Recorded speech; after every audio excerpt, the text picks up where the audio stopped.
CITU Adilabad జిల్లా నూతన కమిటీని బుధవారం ఎన్నుకున్నారు. సంఘం అధ్యక్షులుగా ఆసన్న, కార్యదర్శిగా కిరణ్, కోశాధికారిగా కె సునీత, ఉపాధ్యక్షులుగా దర్శనాల మల్లేష్, వెంకటమ్మ, స్వామి, గంగన్న, శోభ, నవీన్ కుమార్, సహాయ కార్యదర్శులుగా సుజాత, సురేందర్, పోచన్న, నగేష్తో పాటు పలువురిని ఎన్నుకున్నారు.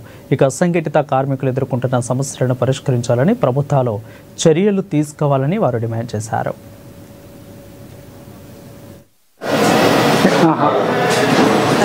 Centre of Indian trade union CITU Adilabad జిల్లా జనరల్ బాడీ సమావేశాన్ని నిన్న సిఐటియు జిల్లా కార్యాలయంలో నిర్వహించుకోవడం జరిగింది. ఈ జనరల్ బాడీ సమావేశంలో సిఐటియు నూతన జిల్లా కమిటీని ఎన్నుకోవడం జరిగింది. అధ్యక్షులుగా బొజ్జ ఆసన్న, కార్యదర్శిగా అన్నముల కిరణ్, కోశాధికారిగా కె సునీత, ఉపాధ్యక్షులుగా దర్శనాల మల్లేష్, డి వెంకటమ్మ, అగ్గిమల్ల స్వామి, ఎం గంగన్న, నైతం శోభ, ఎస్ నవీన్ కుమార్, సహాయ కార్యదర్శులుగా ఎం సుజాత, రేసు సురేందర్, పండుగ పొచ్చన్న, దర్శనాల నగేష్లను, అదేవిధంగా మరో 17 మంది జిల్లా కమిటీ సభ్యులను ఏకగ్రీవంగా ఎన్నుకోవడం జరిగింది. దాంతోపాటు ఆదిలాబాద్ జిల్లాలో కార్మిక వర్గం ఎదుర్కొంటున్న సమస్యలపైన ఈ జనరల్ బాడీ సమావేశంలో చర్చించడం జరిగింది.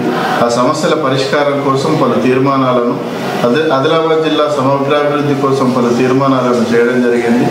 ఏదైతే ఆదిలాబాద్ జిల్లాలోని అసంఘటిత రంగంలో ఉన్న కార్మికులు, హమాలీలు, బిల్డింగ్ రంగంలో ఉన్న కార్మికులు, బీడీ పరిశ్రమల్లో ఉన్న కార్మికులు, ప్రైవేటు ట్రాన్స్పోర్ట్లో ఉన్న కార్మికులు ఎదుర్కొంటున్న సమస్యలపైన కూలంకషంగా చర్చించడం జరిగింది. ఈ కార్మికుల సమస్యల పరిష్కారం కోసం రాబోయే 3 సంవత్సరాల కాలంలో ఏ రకమైన పోరాటాలు నిర్వహించాలనే కార్యాచరణను రూపొందించడం జరిగింది. అదేవిధంగా ప్రభుత్వ సంస్థల్లో పనిచేస్తున్న కాంట్రాక్ట్ అవుట్సోర్సింగ్ ఉద్యోగులు, డైలీ వేజ్ టైమ్ స్కేల్ ఉద్యోగులు, అదేవిధంగా స్కీమ్ వర్కర్ల సమస్యల పరిష్కారం కోసం కూడా ఈ 3 సంవత్సరాల కాలంలో ఏ రకమైన పోరాటం చేయాలనేది ప్రణాళికను రూపొందించడం జరిగింది.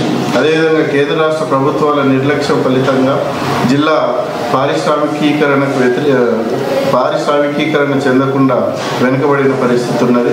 ప్రభుత్వాల విధానాల ఫలితం యొక్క సమస్యల పరిష్కారం కోసం రాబోయే 3 సంవత్సరాల కాలంలో ఈ నూతన జిల్లా కమిటీ ఆధ్వర్యంలో పోరాటాలు నిర్వహిస్తామని ఈ సందర్భంగా తెలియజేస్తాం.